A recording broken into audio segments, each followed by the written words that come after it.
Well, hello everybody. It is Doug, also known as Doug the Efficient, also can be found as Doug the Foodie.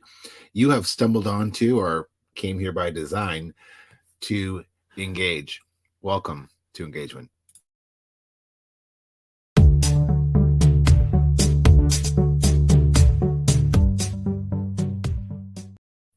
So I hear it all the time, and actually, I was out visiting some wineries this week and looking at some really cool venues. And I was talking to one of the managers at a really cool winery, and she said, "Do you have a video podcast? What's it called?" And I said, "Engagement." And she said, "Is it called that because you do weddings? You're a wedding officiant?" And I said, "Well, first of all, I'm a celebrant. No shade there. And it's called engagement because yes, we do talk about weddings, but we also talk about engaging people. And in the dictionary, the word engagement means to come together and have a talk or meeting, sort of a coming together. And that's what I do here. And I talk to people that I find to be interesting. I think people that are doing unique things, people that have given back to their community, people that are phenomenal. I had a great series on phenomenal females. If you go back through our YouTube channel, you'll find stories on master classes for getting married. But we don't just focus on that type of engagement. We talk about all kinds of engagement. So this week, I'm really thrilled to talk to someone who's doing some great stuff in our community. This is episode 4 of season 6, if you can imagine. And we're calling it The Good. We've gone through a lot of tumultuous, we'll say, times. And we don't talk politics here ever. Frankly, I don't prefer it. So we don't do it. And because we have gone through a tumultuous time, it is a really good time to celebrate the good. And I know that in my community, I'm sure in your community, there's a lot of people that are doing good. And they're hardworking individuals that do this of themselves, giving of themselves, passionate about giving back. And I wanted to highlight them and shine light on them. And as I've said in other episodes, I reach out to them. I don't take solicitation. I have to think that they're worth my time, worth your time, because you're dialing into this. So, someone who I think is worth your time and someone you really should get to know, and an organization and happenings that you should know about. In our neck of the woods, we have this guy. His name is Jason Herder, and he is certainly the catalyst for what happens around here in the Special Olympics world. So let's bring him in here. I've got him hanging out here. Jason, my friend, how are you? I'm good. I'm good. Welcome. Thank you for So having me. you do a lot of great stuff. Oh, thank you. Well, you do. You a hardworking individual helping the community in a lot of different ways, and Special Olympics. So I mean, there's a lot of charities out there. Why did you pick Special Olympics? Uh, well, my involvement kind of with Special Olympics started when I was a kid. In '97, we had the Summer Games hosted in Chatham by the then Chatham Police Service, just prior to the amalgamation of Chatham Kent. And my dad was the treasurer of those games. So my involvement kind of started there as a kid, just instead of paying for a babysitter or anything. Not that I was that young, but was running around with him, going to organization to kind of get fundraising for these games. And when the games themselves happened, just kind of tagging along with him and doing what needed to be done to get the games going and to make sure they went off without a hitch. So that was kind of my first exposure to the Special Olympics organization, and just getting an understanding of how they operated, why they operated. So moving years forward and kind of following in Dad's footsteps and becoming an officer myself, I kind of had the opportunity to also be kitty corner to Mike Curry, who was the guy who was our police services coordinator. And he'd say, "Oh, we have a shirt that we're selling," or, "Hey, we got these socks that we're selling," and kind of, continued my involvement that way. Okay, well, what event are you doing? And I'll help out, or here's my $20 for a shirt, and kind of here and there. And as he got closer to his retirement, we were partners at work, and my desk being beside his. And he started the idea of succession planning. And one of the things he wanted to make sure was good in his retirement was that torch had passed on.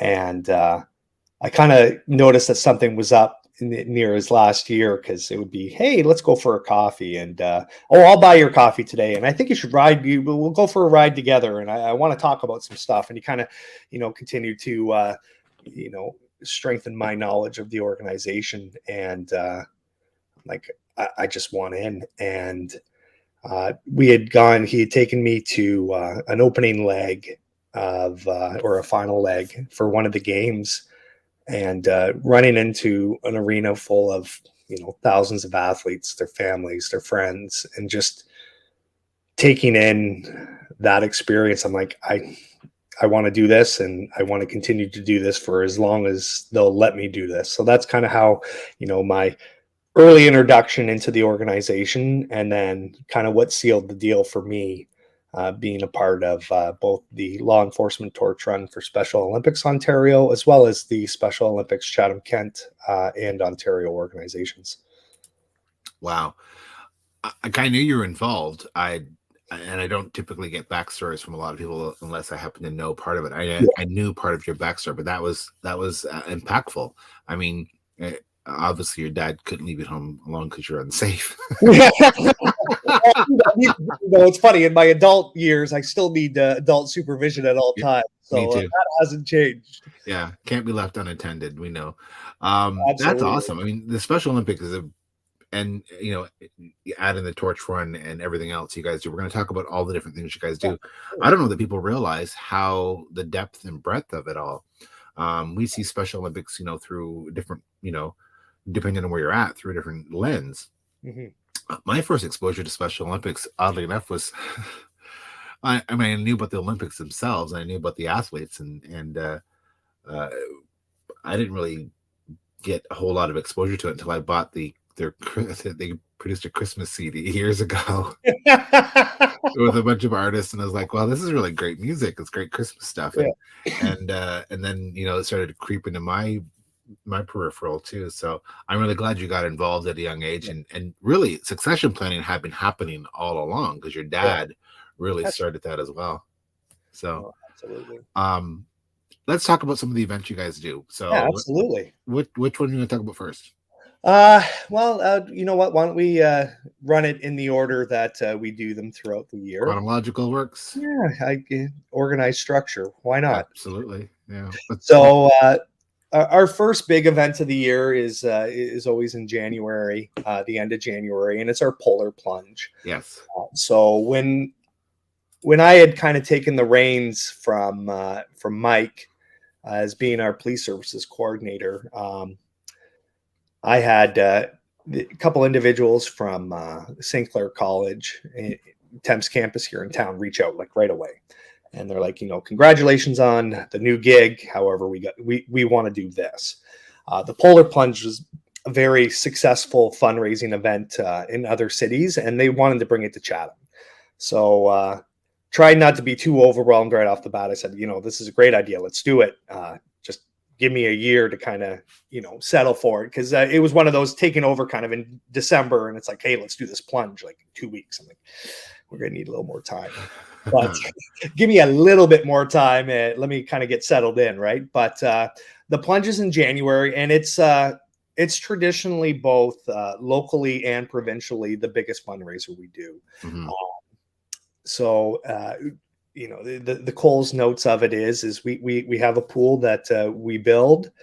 We fill the water up the day before. We get it nice and brisk. A nice cool, 1 degree Celsius for the day of the jump. Oh.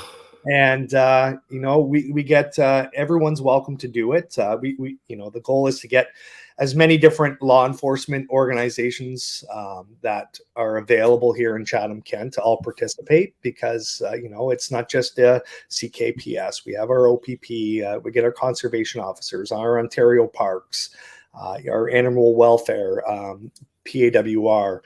to show that we're all united in the same front. We get fire department, paramedics, that we're all supporting and being inclusive for the Special Olympics athletes. And then it's also open to the public as well. So you sign up online at polarplunge.ca, and once you register for the event, yeah, you can go out and you can get fundraise yourself to jump into the pool. So the day of the event, traditionally, and I certainly apologize for it, but if you ever want to win a bet at work of when this first snowstorm in Chatham-Kent's going to be, pick the day of the plunge, because we've consistently found a way to make that happen in the last couple of years. But the day of the plunge, you come in, you jump into the pool, take that big deep breath, you jump in. It only hurts for a couple seconds, but after it's done, it's a fun and unique way of raising funds for the athletes. And like I said, both locally and provincially, it's the biggest fundraiser that we put on with the LETR. So we always kick off the year with that in January, and the planning for that has already started. We're going to solidify where we're going to host our location in 2023, and we're looking forward to getting that campaign kicked off online here by midweek next week. So the timing, this was actually perfect, Doug. So perfect. So I've got I didn't capture a lot of pictures that I wanted to share, but this is my favorite by far, or one of my two favorites. This one here. Like, I look at this and I absolutely cringe. Not because of the costume. Mike was wow. But the amount of bare flesh to ice water ratio is far more. And you can see the snow. You can see the person in the background just huddled up with a towel, not nearly enough to keep me warm. And I look at this and I cringe, my friend. I cringe. I don't even like it. Last week, it was a nip in the air. Yeah, it's October here, so I crawled into bed to try to warm up, and my wife crawled into bed and she put her cold feet on mine, and I literally almost kicked her out of bed. Get out. God forbid she rolled over and put her ass towards me. It's just too cold. I don't like cold contact. I'm a warm, hot weather kind of guy. Cold, the idea of that. Yeah, this event is the exact opposite of what you would enjoy there, Doug. But I think that's what makes it what it is, right? When people sign up for it, and you go around to family and friends, and you're like, okay, this is the fundraiser I'm doing, and I'm going to jump into a pool that's basically building ice in it. As the event is taking place, you can actually see the sludge starting to build up because it's starting to ice up. And I'm going to jump into this, and your family and friends go, well, you're crazy. Why would you do that? And then you explain the cause, and I think that's why the fundraiser is so successful. We've seen contests at work with different workplaces that also get involved, where their management will all say, hey, we're going to jump in the pool, but whoever raises the most funds for that manager, they're the one who gets to push them into the pool. So just kind of different ways to get involved and get creative on the fundraising side. But I think that's what makes it as successful as it is, because it's crazy. It's a crazy idea, and it's awesome. You not only walk the talk, but you don't talk the talk, but you actually walk the walk. Here's you hopping in. 100%. 100%. Look at this. I think the face kind of explains it all there, Doug. I don't think like I said, I had two favorite shots. You and Mike Curry. There's no caption really necessary, because I know it's about to happen. The look on your face is like, what am I doing? Yeah. What the hell was I thinking? I've joked around with those who have jumped in or are about to jump in for the first time. And they're always like, okay, you've done it a few times, Jay. What's your advice? I'm like, whatever you do, just don't put your head underwater. If you're worried about how cold it is, just, try to keep the water up, waist high. It's still going to hurt, but it won't hurt as much. And so I had a few friends when we were fundraising on our last plunge that we did in person in January 2020, like literally 6 weeks before the pandemic set up. They're like, Jay, no way you'll go in head first. And I'm like, that's my rule. Like, I tell all these people, don't do it. And yeah, I went for the head first jump, and I'm not gonna lie, it is a very unique experience. It hurts, but you know Yeah. what? At the end of the day, the money we raise, that's what it's all about, and it's worth it every time. And I'll jump in that pool 100 more times because Yeah. you know, we want everyone else to do it. And if I'm putting this thing on, you're darn right. I'm going to lead by example and be in Yep. that water too. 100%. Absolutely. How many times have you done it? How many times have we done the plunge? Yeah. And how many times have you plunged? How many times have I plunged? So our first plunge was 2018. I went in the water twice.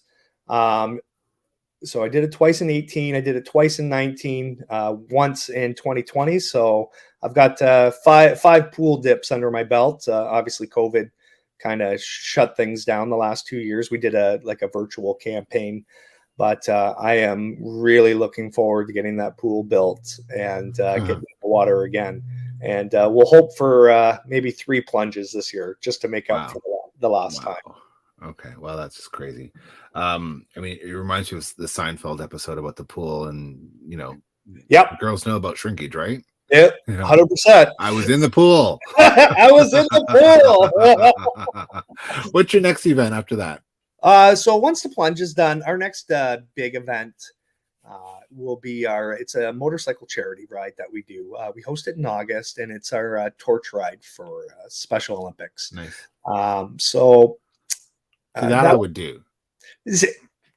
We're in the summer. It's nice. I got a bike. It's summertime. Yeah, you get to go out on the motorcycle, and you know what? And it's a fun event. I'm an avid motorcycle rider myself, so it gives me an excuse to just go out for the day and ride with like-minded individuals.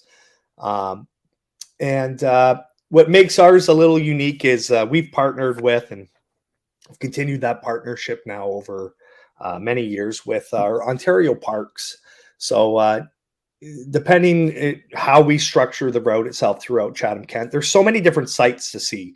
And there are some challenging roads to certainly enjoy as a motorcycle rider, but you get the opportunity to actually ride through Rondeau Provincial Park. And it's a nice slow ride through the park. And then once we get out of there, just kind of see the other sites that we have throughout Chatham-Kent. And we like to incorporate the history that's behind Chatham-Kent as well in the ride throughout our different stops. So that's the next major event of the 3 that we put on every year. That's awesome. I will. I wasn't totally aware of that. I mean, there's a lot of rides that happen. Oh, absolutely, absolutely. Do you guys do a lot in the way of media coverage or educating consumers or potential participants, like newsletters or stuff like that as well? When it out of the 3 events that we do, the plunge is usually the biggest one that I push for, like local media, paper, internet support that way. But the last couple of years have certainly made things difficult. We've had to host hybrid events, and depending on what month and really what day of the month it was, where what could or we couldn't do. And I think our 2020 ride or our 2021 ride is a perfect example of that. And I believe it was 2020. Sorry, Doug. Like 3 days before the event, we were going to run like a hybrid style event, and we had to shut it all down just based on restrictions. So it's been tough to kind of promote events that you don't know you were going to be able to run. So kind of coming out of the pandemic and getting things back to the way we want to do business, and that's getting everyone back in person. We'll definitely be pushing those media campaigns for all the events this year. So we're certainly looking forward to getting back to the way we do business. Good. And then after that, you have what? So September is our run. And that's our torch run for Special Olympics. We do there's multiple different events that you can participate in. We've got for those who are the avid runner, which is certainly not me. We have the chip time run. We have our friends from Race out of Windsor come down and run the chipped time portion of the event. And we have a 5 kilometer and then a 10 kilometer run for those looking to qualify for half marathons. We want to make sure that we cater to those who are of the running elite type, which is certainly not this guy. That being said, we also have a non-timed version as well. For those who just want to come out and participate. Yeah. We've also hosted, and it's been very successful, a virtual component to it as well. So our last event, although we did have our in-person run, for those who want to still be involved from anywhere, they can still sign up for the event virtually, and that's been very successful. We've had some return runners that are out in Newfoundland that they'll do their 5K, they'll send us a picture, and we mail out their hardware to them, so you can still be involved whether you're in Chatham-Kent or not with the event. So that's something that we definitely pride ourselves with, is that inclusion. Nice, good. This, I believe, is an older shot of one of the runs. Yeah. Or a run, yeah. Run, yeah. But yeah, we've always tried to support it as a group as well. We have friends that have a walking and running problem. So yeah, it's always good. Actually, I'm wearing my torch. I see that. So, I see the class spread. Absolutely. Thank you for the support, Doug. Try to help wherever I can. And then I've also found this one here. Maybe this is a different turn. This is a torch run. So this is the law enforcement torch run. You want to talk about that as well? Yeah. So what you're seeing there is once, maybe twice a year, depending. Again, this is going back to the good old days that we're looking forward to getting back to. Those final legs for games. So that picture there is actually from the school invitational games that were hosted in Toronto by the Toronto Police Service. So when there's a final leg for a games, you get law enforcement organizations from across the province that will come to whatever city's hosting that event. And we do a final leg, and we run the torch into an arena where all the athletes are waiting for us. And what you're seeing there is a photo of us just prior to coming into the arena for the final leg. So that was in Toronto, and it really is an amazing experience to take in, to see just hundreds upon hundreds of like-minded individuals from across the province that come into your city and support our athletes. Absolutely. What other events do you guys do? Is that so those are kind of like the big three, as I kind of like to put it. Once we get everything back to the way we want it to be, and I'm certainly looking forward to 2023 being that year. Yep. We'll host some mini little fundraisers here and there. So whether it be a car wash at one of our local car dealerships, we've done a Boston Pizza charity pizza night, which was very successful. You go in, it's an all-you-can-eat pizza event that's hosted through Boston Pizza. We've done charity bingos, and another event that we're looking to really kind of get off the ground moving forward in 2023 is a Halloween 0.5K event. And that obviously doesn't caters more to me than not running elite, but it's it's a fun costume contest. You come out with your friends in a Halloween costume, and you do a little 500-meter trek, and it's supported through a lot of our local organizations that get involved, and just raise awareness and raise some funds for such a great cause. Nice, good. I think was there a curling bonspiel that you guys did as well? Is that something? And so that's run through spin-offs. Yeah, so there's two different sides of the house, Doug.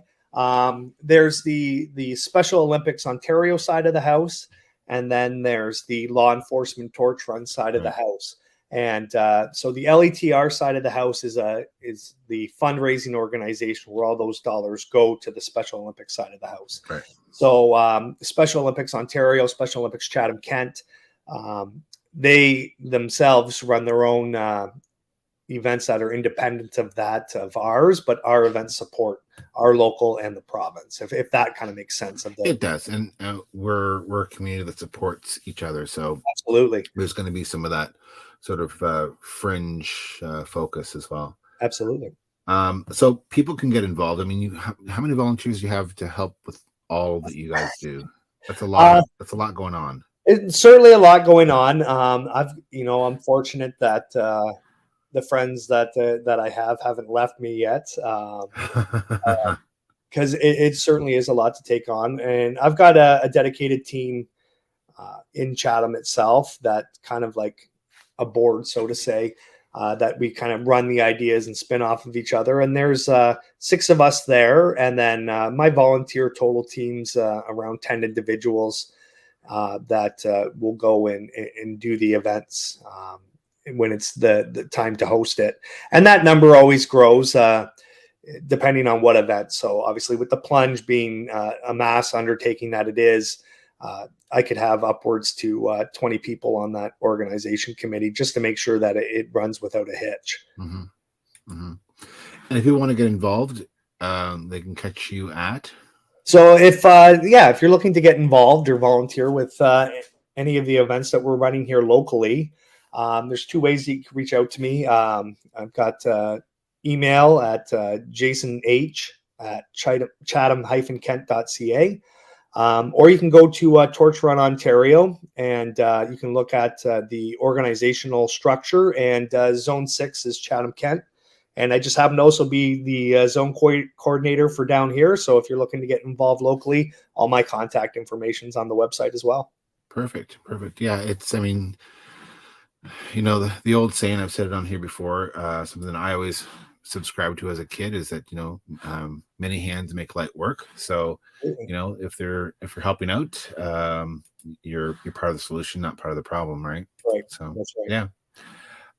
Any final thoughts or words you want to share with the group? Oh, I've got a photo I want to share that only because I like it. I'm not sure if this was a fundraiser or not, but it's my kind of fundraiser. Yeah, yes, the Tim Hortons donut event. So it's a national campaign, and it'll be running in the first weekend of February, actually in 2023, coming up. Mm-hmm. So that's some big news that actually just came down the pipe earlier this week in a conference call I was on. So Tim Hortons will run it for 1 weekend. We actually have an athlete from Ontario that designs the donut. Huh? Wow. And so they'll come up with their design, and Tim Hortons will sell it for 1 weekend. You go into any Tim Hortons, purchase the donut. 100% of those proceeds from the donut go to Special Olympics, and it's a national campaign as well. So it goes to Special Olympics Canada, it's an amazing fundraiser, and you can insert your cop donut joke all you want, Doug. I wasn't going to do that. But I was going to ask. We both want to address the elephant. No. My comment was this: if I ate donuts, would I look like that? Well, and I've been eating donuts. And I don't look like that. I have the T-shirt. It's the secret. That's about it, though. It's the secret. But and then there's a social media campaign that will run in partnership with that weekend in February. Take your picture with the donut, and you use the hashtags that are coming out, and you use your @mentions of both Torch Run Ontario, Special Olympics Ontario, Special Olympics Canada, and there's contests that run with that, and it's a fun little fundraiser, and who doesn't love eating a good donut, right? Right. So, I know. right. Exactly. So, any parting thoughts you should share with the crowd, or reach out, help out, get involved? Absolutely. So reach out, help out, get involved. It really is an amazing organization. And if you ever have the opportunity, if there's games that's anywhere nearby, obviously a dream of mine is to bring the games back to Chatham Kent. Yeah. It's been 25 years since our last game, and it's something that we certainly want to do. But if you ever have the opportunity to just take in a games, you'll see what I did, and you're hooked for life the first time you see it. 2023 is a big year for us. We're looking forward to getting back to everything running the way we want it to run, and getting back to doing all of our events in person. There were some challenging years, and we were still very successful as a province, as well as locally in raising funds through hybrid events. But in person is obviously what we want, and we're looking forward to having everyone back. So get involved. Check out the websites that we chatted about today, Doug, both Torch Run Ontario, polarplunge.ca. You're going to see Chatham Kent's Plunge come up there to register soon. Check us out on Facebook. We've got the law enforcement or the Torch Run for Special Olympics Ontario Facebook page. So Torch Run for Special Olympics Ontario Chatham Kent is our Facebook. We've got an LETR Chatham Kent Instagram page.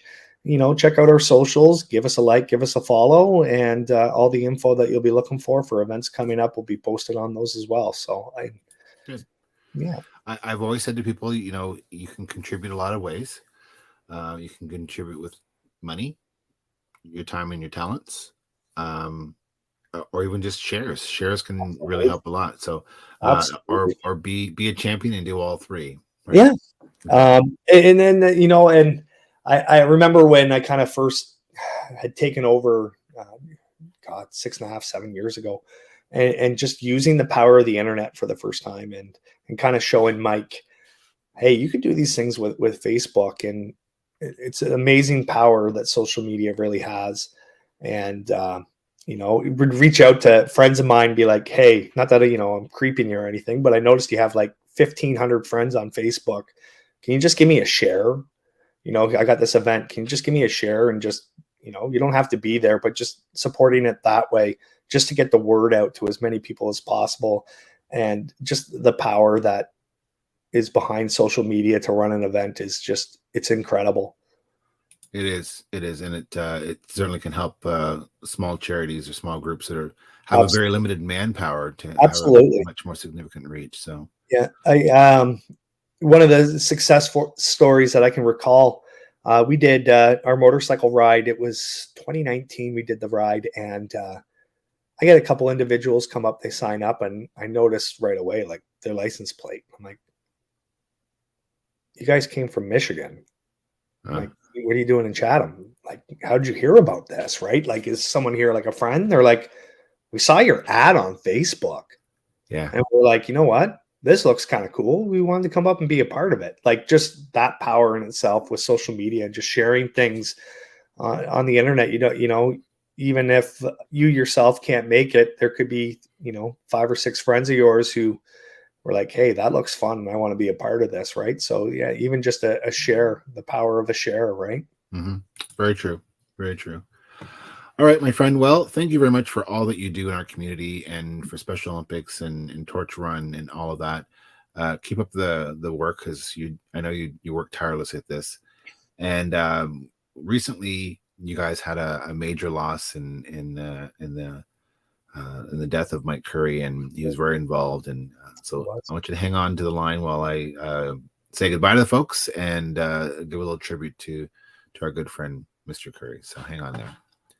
So there you have it, episode 4 of season 6, talking about the good with a great guy from Special Olympics, Jason Herder, who does wear his heart on his sleeve and gives, unwillingly to whatever he can do and help out all. So thank you for coming to Engagement, and our thoughts and our prayers go out to the Curry family. And we want to remember him because he was a very significant part of our community and the Special Olympics. Thank you.